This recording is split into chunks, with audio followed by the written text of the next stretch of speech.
and they said, hey, my brother's in real estate, and we met, and he liked what I did and liked how I did it, and it was different enough from what he did that it was a good match. I do investments, and I put together these packages, and I show the ROI, and I was doing these things, and I was kind of nipping on the same things that he was, and then I'd realize I'm talking to the same people that he is, but he's been in the business for 15 years longer than me, and he's like, I've got these deep relationships with them. They're not ever going to do anything, but why don't you come be on my team? If you can reproduce what you're doing here and bring it to be here, the world is ours. Let's make it happen. Hey guys, this is Give Us It Podcast. This is season 6. We're hitting the trails and we're climbing the cliffs. And we're grabbing every bit of adventure before the snow fights. It's about pushing the limits and connecting with inspiring people on and off the trail. So strap in, come along for the ride.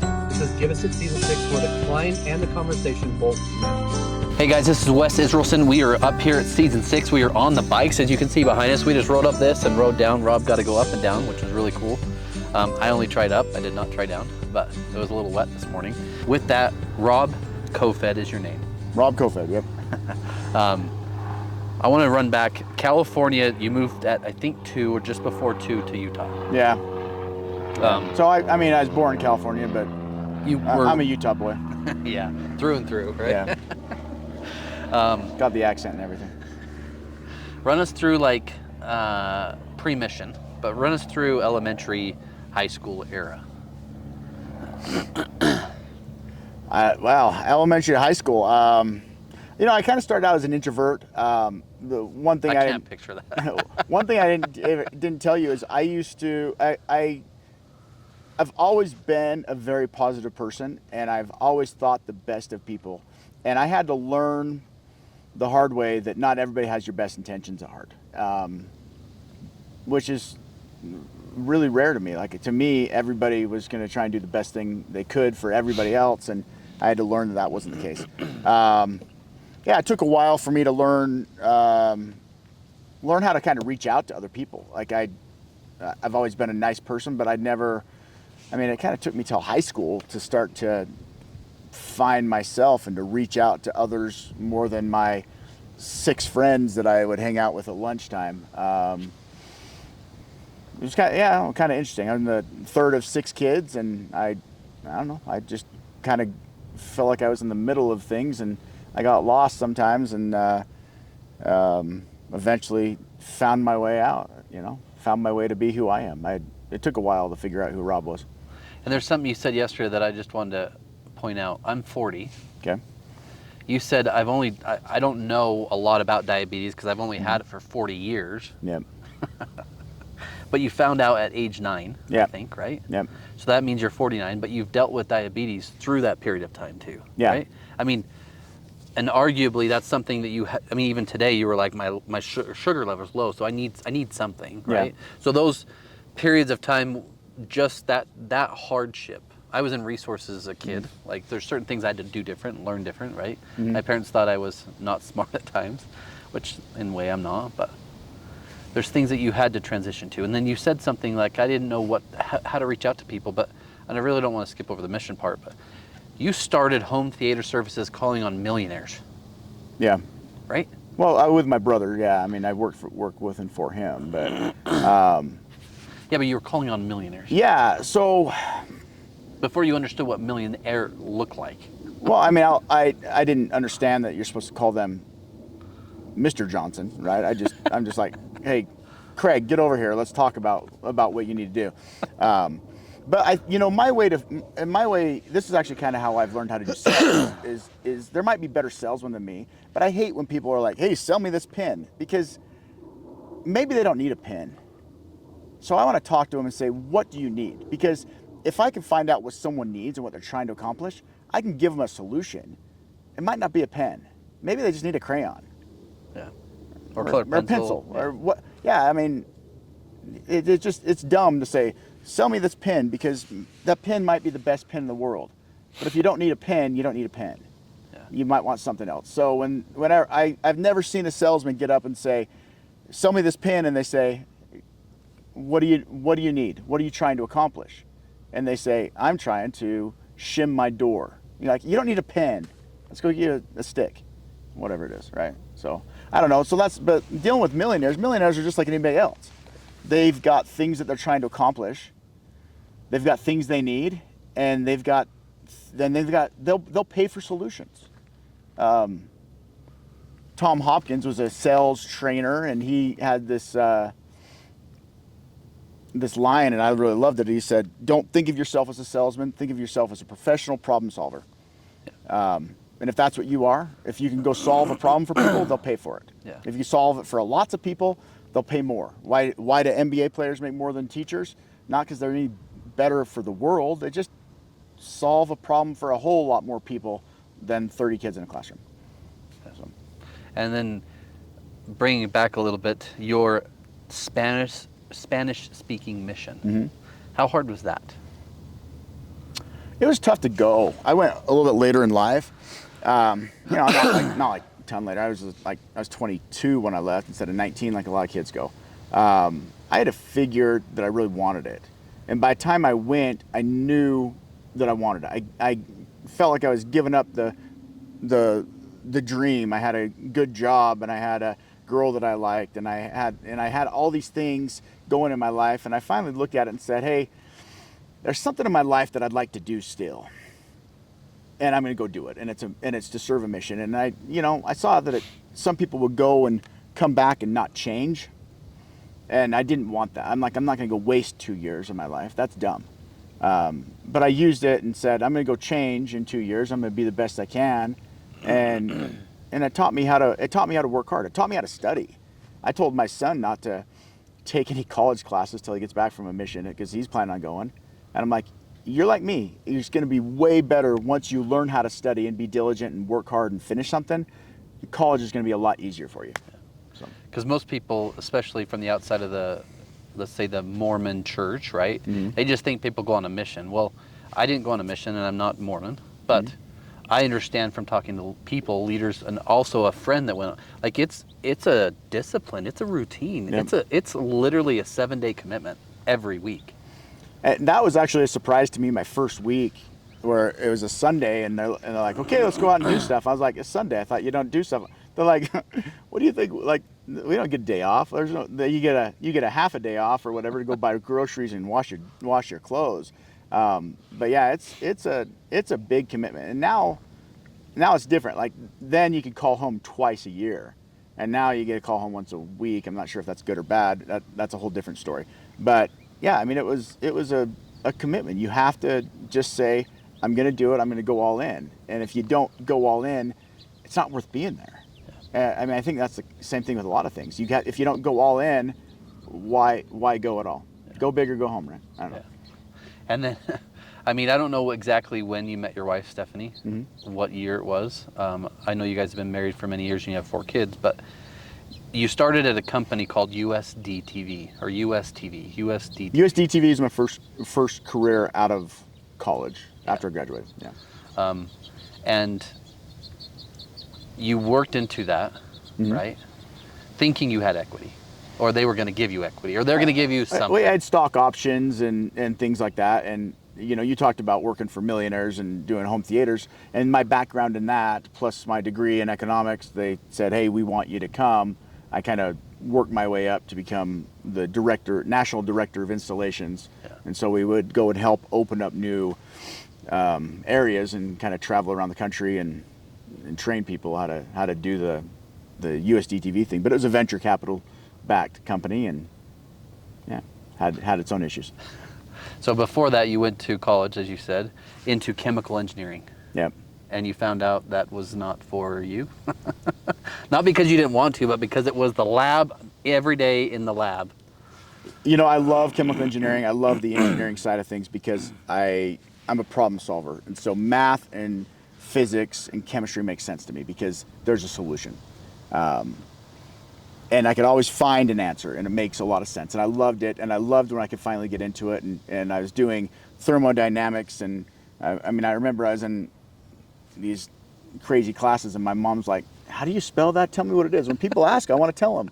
And I'm like, okay, it's called ordinary differential equations, and this is what it is. And they're like, well, what is it? I'm like, they're never going to know. Just, it's a cool math class. that nobody should have to take. So, so eventually I got to the point where I said, yeah, I can do the math part of it, but I can't. I don't want to not work with people. I felt like I was wasting my time when I looked around and we'd make these. I don't know. It was this dumb joke, and I'm really cool into dad jokes. My kids love that about me, but it was a joke, and it was only funny to the 8 of us at the table that were in chemical engineering. And it was like the dumbest joke, like, hey, tell us about the free electrons, and like, whatever. I don't know what it was, and I was just like, I'm gonna be with these guys forever. I can't do that. And so I kind of had to change and say, how do I get into a business with people? I didn't have anybody advising me saying, if you get a chemical engineering degree and you work with people, there's a lot of opportunities. I just said, no, I've got to change, because I was young and ignorant. And so you changed from that right to economics. I changed it from that to economics. Yeah. Yeah, and economics was kind of something I liked, and it was a relatively quick way to earn a degree. But even then, it's also math, right? Yeah. I mean, you get to learn and go through the things that you can also help people understand. Yeah.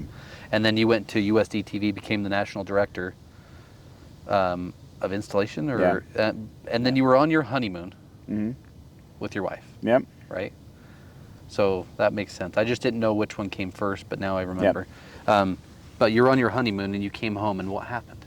Well, like the second call I got when I was home was, hey, we lost our funding and they shut down the sales department. I'm like, oh, that's really too bad for those guys.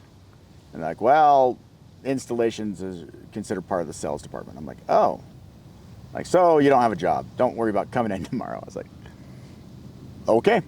So that was a really shocking way to come home from a honeymoon. I'm glad I didn't know while I was out there, because it would have been hard. Would have been harder. Like, hey, don't buy lunch. Don't buy lunch. I don't have a job when I get home. So there goes equity. So, yeah. There goes any stocks or options or anything else, let alone a paycheck. Yeah. Right? And they owed you money. Yeah. Well, I had so much PTO because I was giving my life thinking I am building something. Yeah. This is gonna be amazing. I'm gonna build it. And then I realized that in a week I can go away and what I thought I was building is gone. It's that they don't care about me. They didn't care about me. They didn't. I mean, I got a little check 9 months or a year and a half later. It was not even enough to cover my hourly wage for how much time they owed me, because I kept accruing PTO and didn't take it because my life was the company, and I realized that day I don't work for the company. I work for me. Yeah. And yeah. And then you changed into something that also took a downturn. Yeah, so that was 06. We got married. So 06, 07, I did commercial mortgages. And that really lent well to me because it was finance and it was talking to people. It was talking to millionaires that own property, and a lot of those guys are the same guys I put home theaters in for.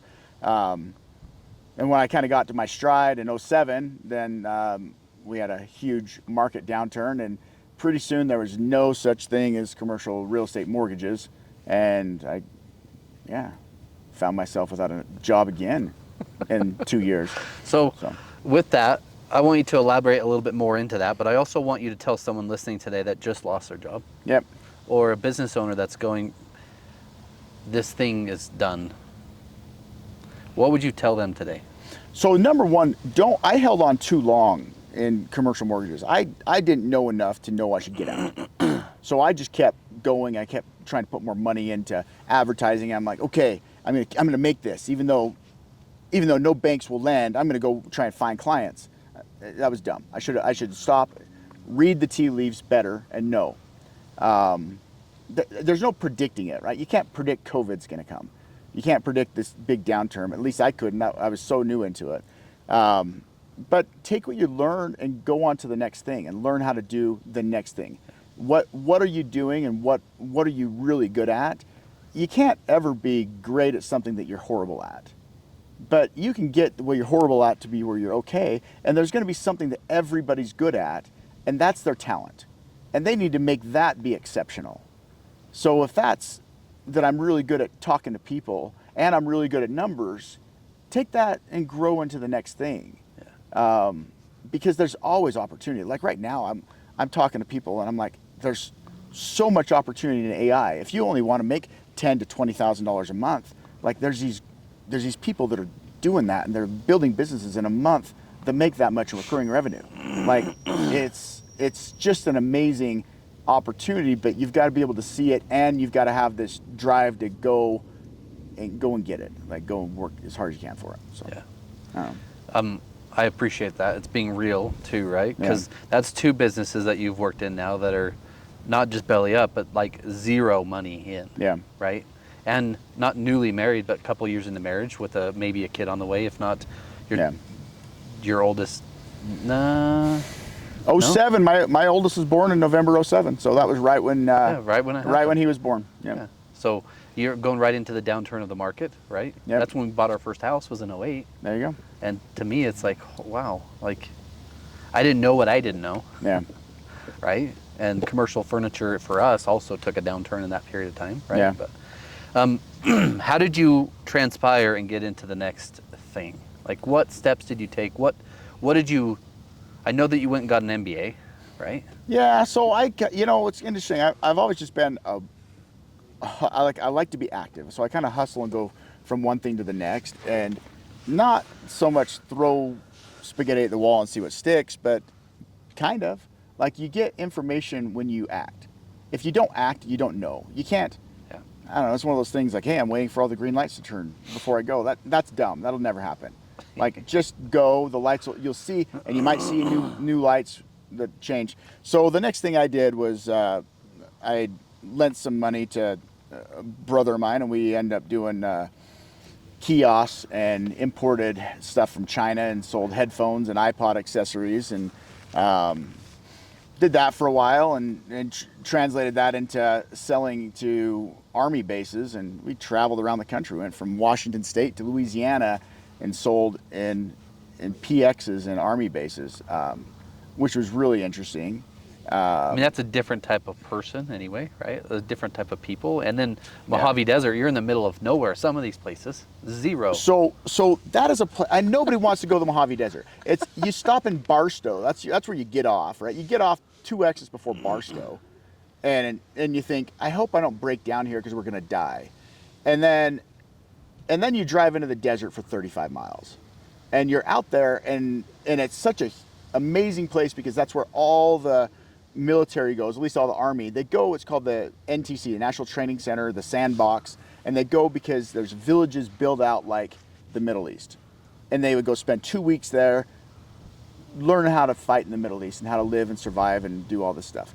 And so while they were off their training rotation, I would go in and sell them headphones.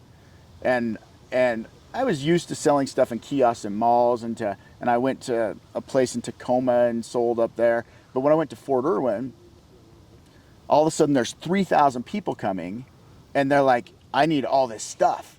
Whoa, look at all this cool stuff you got. And so I went, and the first day I kind of sold out of most of my stuff. I'm like, what the heck? Like, I have enough for a week here. How come I sold out in a day? And then I realized that they're asking for more things. I was selling headphones and iPod accessories, and then these guys are coming up, well, I need 3 pairs of headphones because I'm going to the Middle East, and how am I getting another pair when I break them? I'm like, that's a good point. You should all buy 3 pairs.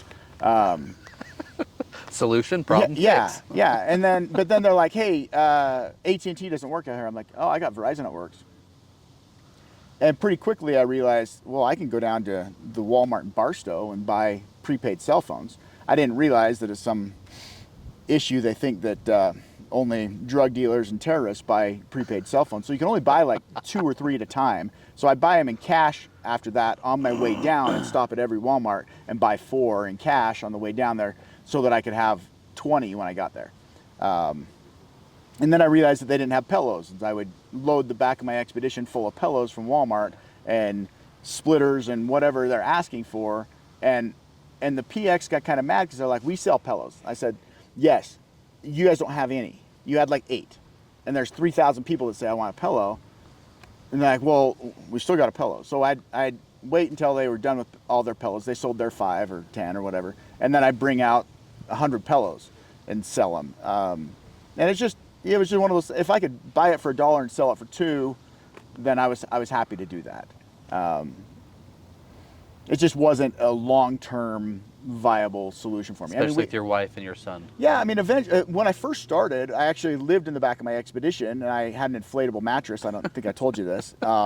I lived in the back, and I put a cooler next to me, and I roll all the windows down. I tried to sleep with the doors open, but then I heard coyotes, and I'm like, okay, I can't do that. And then I'm like, I don't want to be away from home, so we got an RV, a tow behind trailer, and my wife and son started coming with me, and we'd load that full of stuff. But it just wasn't, it wasn't a way to have a family, to grow a family. Yeah. So that kind of played its time out. It served me well for the time, and I learned a lot, and it's going to look really good in a book one day. Yeah. Well, when will you write the book? I don't know. I feel like I'm always writing the book, constantly. Good. I don't feel like I'm there yet. I don't know. Like, who wants to know about my time in the desert? Who wants to be on a podcast on a mountain bike? Me. Okay. All right. So there's someone wants I want to read your book. All right. There's people that will. All right. I mean, what's one lesson you learned there? I mean, we talked about kind of the solution based, right? But what's one lesson you learned that you still use today, or that you've used to help propel you today within commercial real estate? I can't push my solution on someone else. I would buy headphones, and I buy these things that I thought were really cool. I was selling a lot of Skull Candy stuff, and Skull Candy was cool, and I'm like, I want to get these colors because they're cool. And that's not what sold. What sold was this. So I had to realize I had to look at what the market's asking for and provide them a solution, not give them what I think they want. You got to start somewhere, but if you start moving, rapidly you get feedback, and if you listen to the feedback and you adapt, then you'll be viable. And if you don't, if I'm still trying to push the things that I think are cool, then people are like, I don't want that, dummy. I'm going to go buy it somewhere else. Because, yeah, that's just what people can do all the time now. And what's cool to me is I've took 3 pages of notes when we talked. Mm-hmm. I put it into chat, and I said, hey, just help me summarize this. I want to go back through it, relearn everything, because I wrote it, I read it, anyway, all of the things that work. But one of the main things that kept saying for you was adaptation. All the notes I had taken through all of these steps: equity, no equity, company gone, mm-hmm. losing commercial mortgages, and then it dropping, yeah. Right? And then now the adaptation that you're able to do, not just see what works for you, but see what works for other people based on the market, and then reposition that to help add value to the person who needs it. Yep. Right? And you also have the numbers background. You have the MBA. You have all the skills. You have all the smarts. You have the numbers that work back into ROI. So I thought it was really cool how it had positioned my mind to think about adaptation for you. Adaptation and growth, I think, are the big keys now. We were talking about Brandon Fugel. I work at Colliers with him, and it's interesting because although he didn't get a college degree, he's a very, very learned person, knows everything about all the commercial real estate deals within 500 miles here. But he's a very voracious reader of information, and he learns. He goes and talks to everyone, and he retains it. But on the weekend, he's like, here's my reading material, and it's the Utah Business, and it's Bloomberg, and it's all these newspapers, and you're like, okay, he's not just idly sitting by thinking, I made millions of dollars last year. I can go and hang out and sleep in and watch cartoons. So he doesn't do that. He goes and reads. I mean, he's an autodidact, right? He just keeps teaching himself, and he's learning how to adapt. And so I think learning and adapting are really what it comes to, right? And I mean, like right now, we're in a market that's down. So I've had to adapt. You have to figure out what works, because the same stuff doesn't always work. Yeah. And I mean, like the age of AI is coming right now. It's huge. Yeah. I mean, it's not, everybody thinks I need it, but nobody quite knows how to do it. So the people that are doing it now, they're going to be 5 years ahead of everybody next year. If you learn right now, you'll be 5 years ahead in a year. Because it's just going to come. And if you want to fight against it, you can fight against it, but you'll be about as relevant as as an online salesman who doesn't have a website, right? You've got to learn how to use it, at least to the degree to make it to the minimum level, or find somebody that can help you learn how to do it. I mean, there's a lot of agencies and companies that'll help you employ things. But they're still just learning, right? A lot of them. I mean, it's coming so quickly. They might know one step ahead of you. Like some teachers may know the book page before you read it, right? Yeah. But something on that same line is, I mean, AI is here. Mhm. It's been here for years, right? Yeah. But it is here. And if you use the technology today, at least you're implementing. And you said something earlier, action is the step, but if you make a decision without action, that's just delusion. It's just delusion. The scientific principle says you've got to have a theory, Yeah. but then you go start to experiment. And if you're rigidly fixed to my theory is correct, then you're just deluding yourself. But if you have a theory and say, now I'm going to go see what the reality is, you have to have a theory to move. There's no action without some kind of faith, some kind of aim, goal, Yeah. whatever. There's just no action. So you've got to have a theory and say, I'm going to move forward. But if all your feedback says you're dumb, you're wrong, you're moving in the wrong direction, maybe you're not dumb. You know what? There's actually a lot better deal here, Yeah. and you're going the hard way about it. Then think about that and move into something different, or adapt, or just go to the side a little bit, or Pivot. Abandon and go somewhere else. Yeah. I don't know. I mean, there's a thing called sunk cost in economics, right? If you've already put time and effort and money into it, and you find out the gold mine is not producing anything, you can either do one or two things. You can give up the gold mine and go somewhere else, or realize that all that blue stuff that's coming off is actually silver, and you got the most precious silver mine in the world. You just need to find somebody else to tell you that there's silver there. I'm not a miner, but I listen to books. I don't know. So. Well, you're very, very smart. You and Derek, my partner, are anyway. You're a lot smarter than I am in certain ways, right? And I love In certain ways, right? Well, Yeah. in probably a lot of ways, really. And that's the thing is we have to be humble enough to say, listen, I might have more book knowledge than you. I might understand finance better than you, but I'm not better, and I'm probably not smarter in every way. Although I could probably put a spreadsheet together better than you. But that's a different kind of smart. Yeah. So. And it's cool because, like you said, with the use of AI, there's a lot more things I can do, right? Yeah. And I have to always double check it, but I say something every day. I either win or I learn. I don't fail, and I don't stop. So if I'm not learning or adapting and actually putting the action to it, then you're stopped. Yep. And if you fail and you stop anyway, like it's easy for people to quit. That half the society in the world quits, and we need people that don't want more, right? But as you've transitioned through that, you got your MBA, and then you've come into commercial real estate, and he wanted you on his team. Yep. Why was that?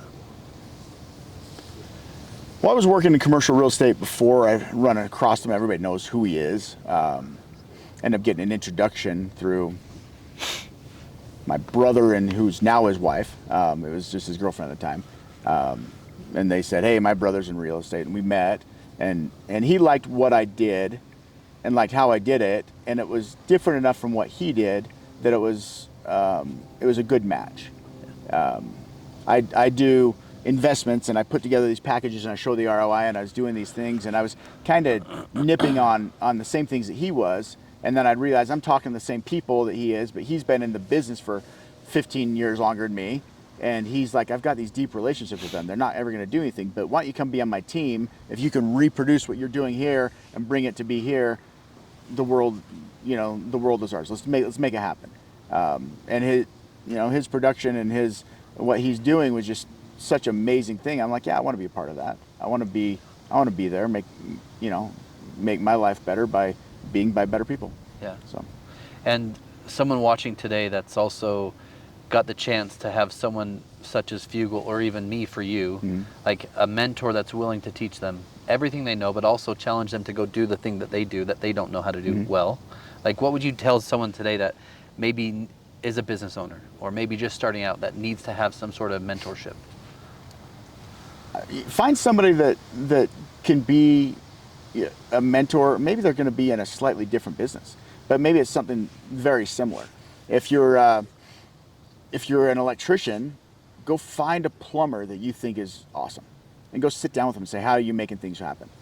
If you're a painter, go talk to a window washer or whatever it is. And there's a lot of places you can find those guys, right? Like, you go to BNI. Mm-hmm.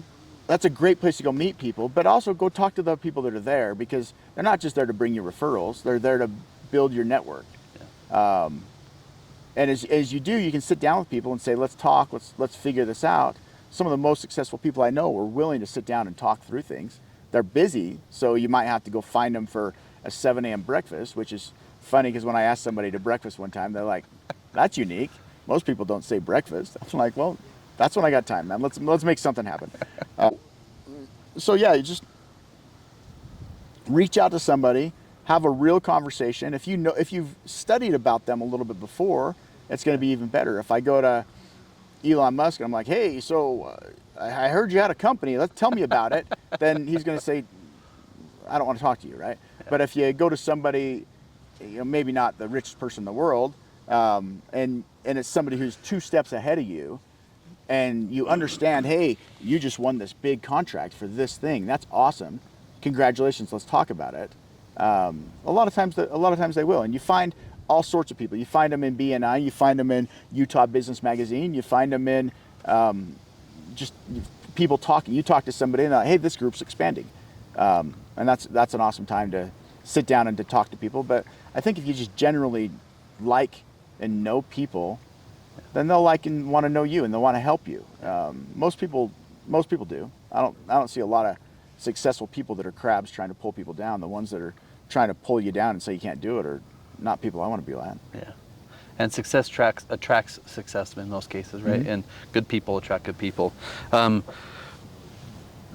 Excuse me, going through the stacks in which you do for planning, like say someone's buying a building mm-hmm. or they're buying a business. Yeah. Like talk us through a strategy that you use today and how you help people not only just see, hey, it's a good deal, or B, you can afford it, but actually the reason you want to do it is because it makes you money.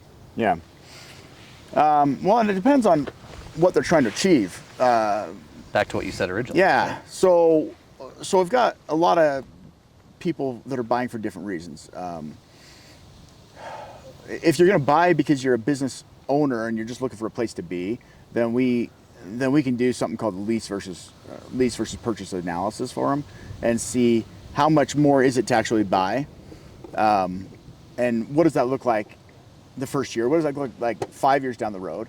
And people that say, hey, I need 10,000 square feet, then we'll usually advise them, okay, why don't you buy 20,000 square feet if you can? Let's get you a tenant in there, because then they're going to pay part of it. And when you want to expand, then you can expand, and you own it. The other good thing about it is lease rates are going up 3% annually if you've got a lease with options. If you don't, retail and office is a little bit more flat right now, but industrial is just jumping. It's huge. It's skyrocketing. It's 5 times what it was 10 years ago.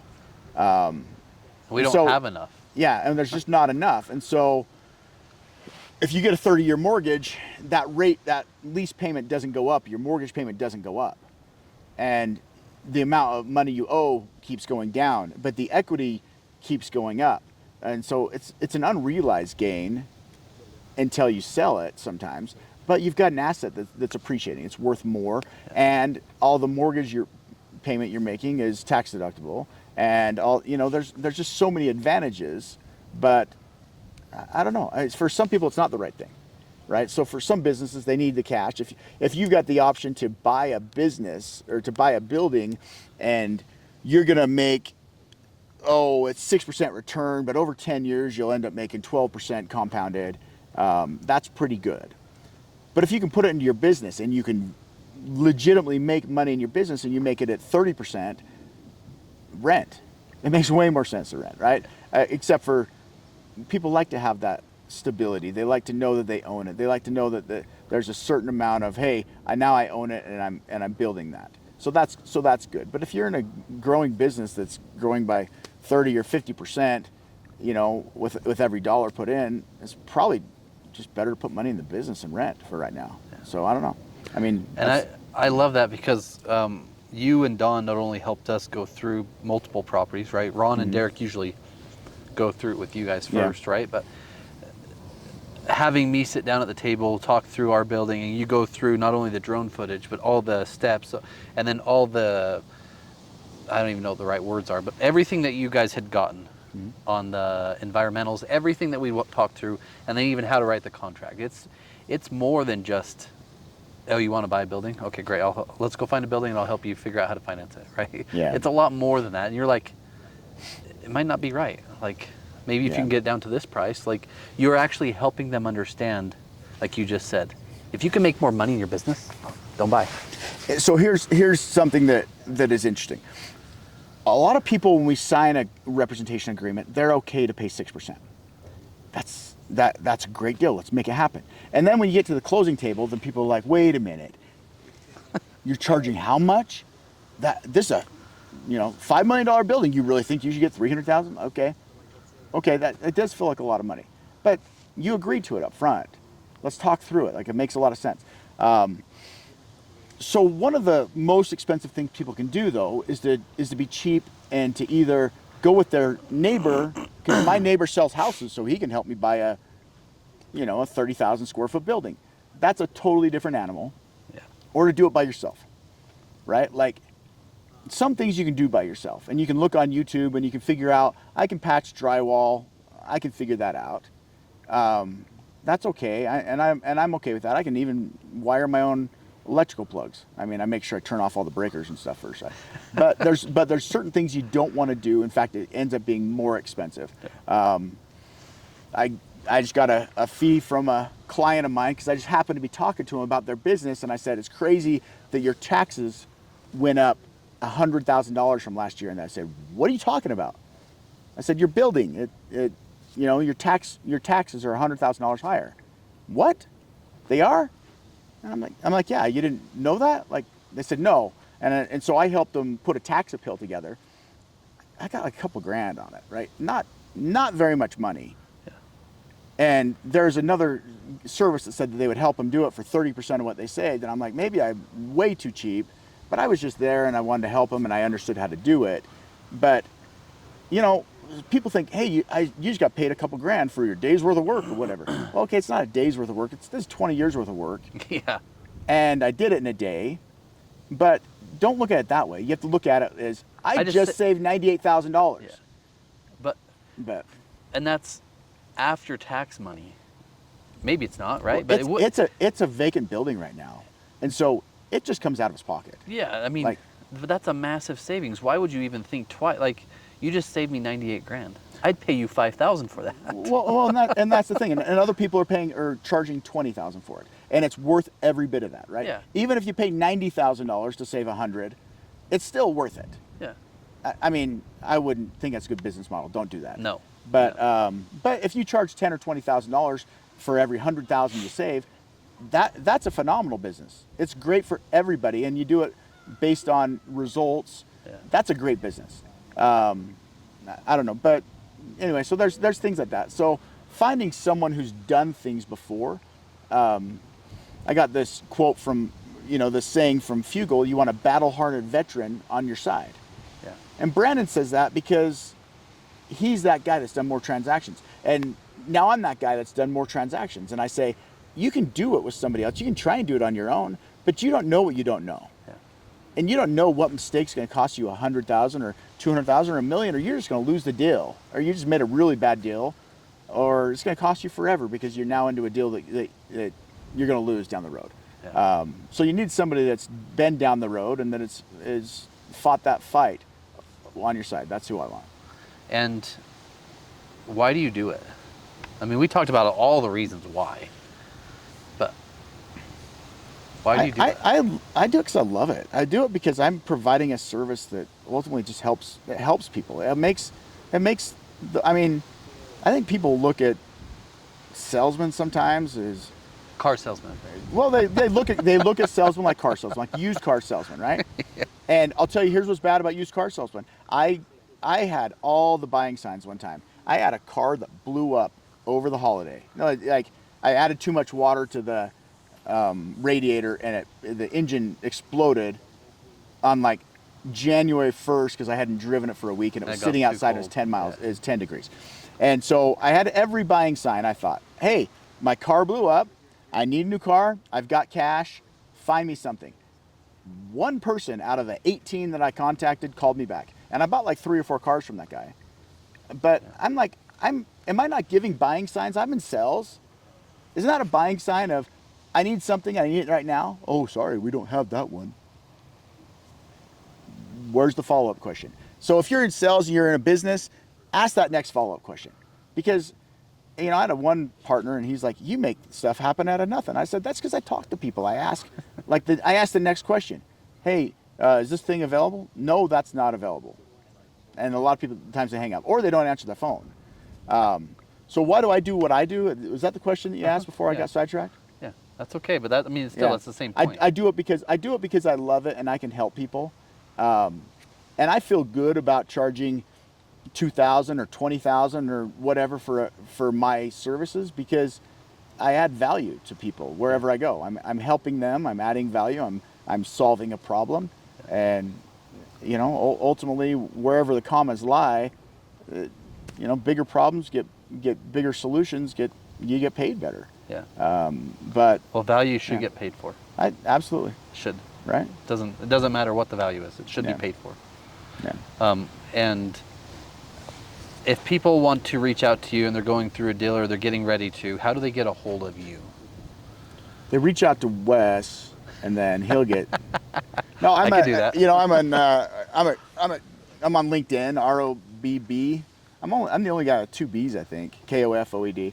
I'm at Colliers. Robert.Kofoed at Colliers. I'm kind of easy to find. When you Google Robb with 2 B's, Kofoed, I think I might be the only one in the world. I don't know.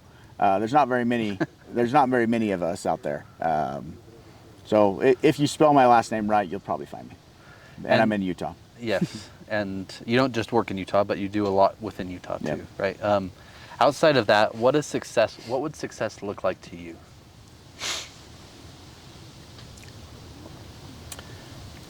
I think it was Napoleon Hill that said it.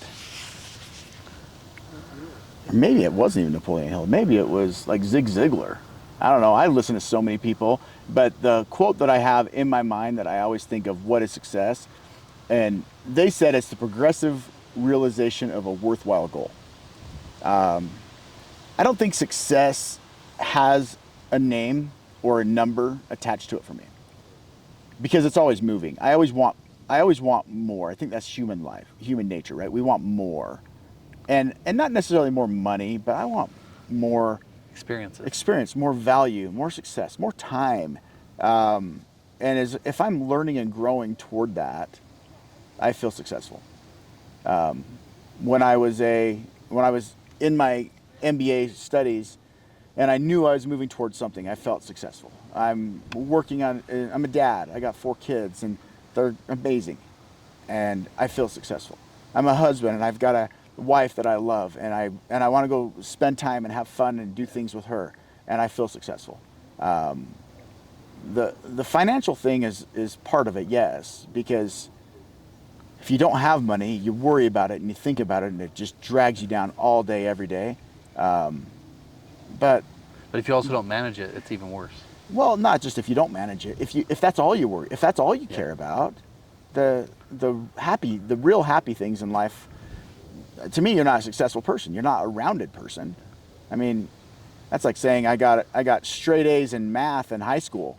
Well, what was your GPA? It was 1.9, but every math I got AP calculus and I passed with a 5. Like, who cares? Nobody cares about that because you're not a well-rounded person.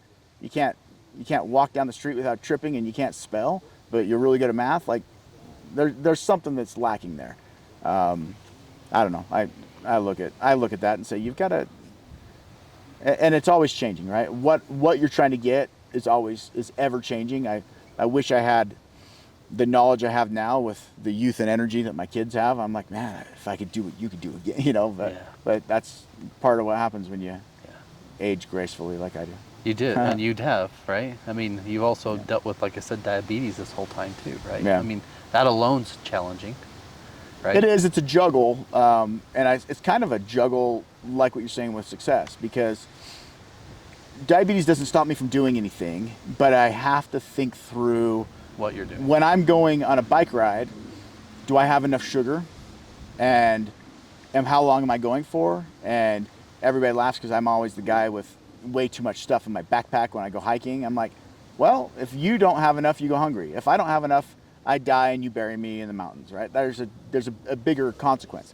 And so it doesn't stop me. In fact, it helps me to be happier and healthier and get out and do more stuff. But you're just you juggle additional things. I don't look at it as anything more than just one more thing I got to deal with.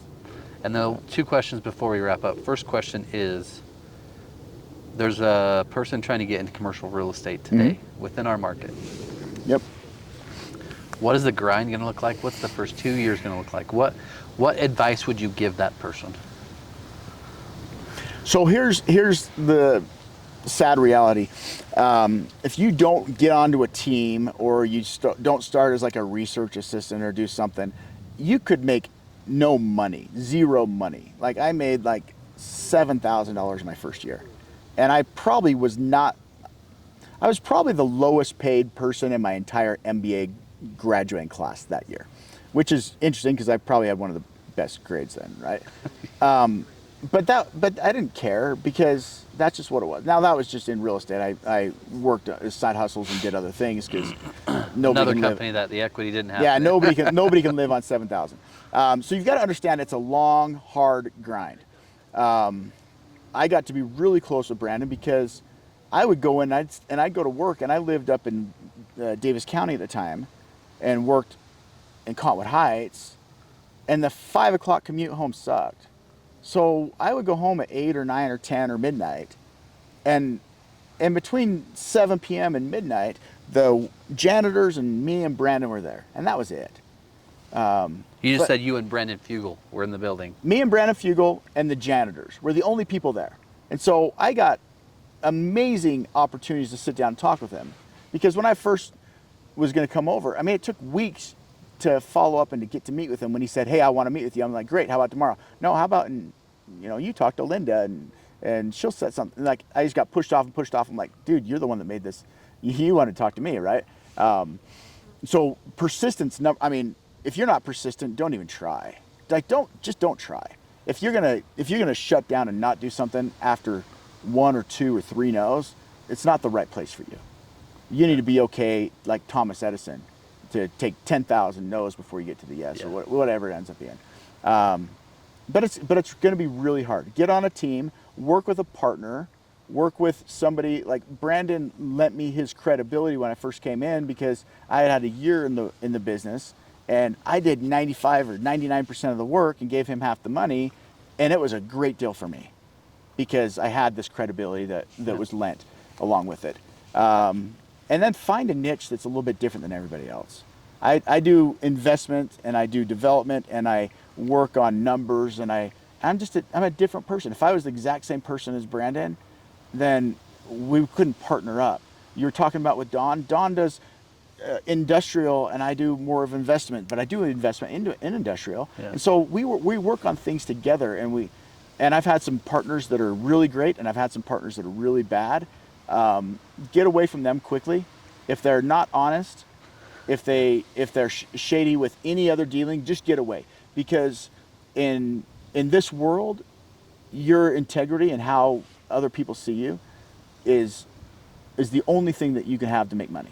Yeah. If you don't have a good name, it's just not worth anything. And it's such a small world that you go shady on a couple people, and everybody will know it. So don't do it. I mean, whatever you think you can get from it, the long-term result is going to be nothing. Well, even like you said, you just said something that's very valuable today. There was 4 people here that never really talk generally, don't know each other, and yet one of them, his brother lives almost next door to one of the guests today. Mm-hmm. Like, this world is so small. You burn bridges, people know. Yeah. And they will find out. Yeah. And then it's going to hurt your credibility. So be honest, but have integrity, right? Yeah. Have a deep integrity. Well, and I was pushing a deal for a minute, and I asked somebody about it and said, "What do you know about this?" And they said, "Well, here's the guys, and here's what they do." And I talked to somebody in Layton about a guy in Orem, and they called back and said, "Hey, was this guy involved in this and this?" It says, "Yes." They said, "Get away from him. FCC's investigating him right now. They're going to be, and I'm like, "Oh." But it's interesting because SEC was investigating. Like, they're in these major tie-ups with the federal government, and they're still out there trying to raise money. Like, come on. Like, I can't believe that they would be doing it. And I was very offended that they were trying to get me to do it. I'm like, I can't lend my credibility to something that isn't 100% above board. So it's just, you know, you can't lie. I don't lie to people Yeah. because you can't keep track of lies, and it's going to come back to bite you. In this day and age, it just is going to come back. You got to be completely upfront, completely honest. I've lost deals because I'm not shady on like trying to get a listing. Like so many people are like, I've got a buyer for that. I'm like, they don't. Well, if they cancel, and so they get it under contract and use that as a time to go and find a buyer. Yeah. And I'm like, I don't like that game. That's horrible. People know that you're doing it, and I don't know. Yeah. And then last question before we wrap up is, what has this experience been like for you? It's interesting to sit down and do it in a little bit different way. It's interesting to sit down and to kind of think and redo some things. I had a teacher that gave really good advice. He said, sit down and take stock of yourself for real. Most people don't look at themselves truly. Where are you at today? Where are you trying to get? And have you really progressed since last month? And I think as you asked the questions, especially as we talked yesterday, I was thinking through some of that stuff, thinking, where am I at? What are my questions? What am I going to say? What did I tell him yesterday? Was it too much? Should I not say that? No. So I mean, but it was a great experience. It's good to be here. Good to sit down. It's great to meet everybody else. It's great to, I mean, for you and Derek, I'd do whatever you want. I mean, you guys are great. So having good people that you know and trust, and they say, hey, come sit down, it'll be a good thing, and it is a good thing. So it's good to be here. Well, thank you for your time. Thanks for being up here. Thanks for riding a great freaking bike, because that was my first time on a bike today. So Lots of fun. All right, thank you. Yep, guys, this is Wes with Rob, and if you know someone in commercial real estate or looking for something, this guy right here has helped us more times than I can explain, and also help us understand it. So thank you so much. All right. Thanks guys. Guys.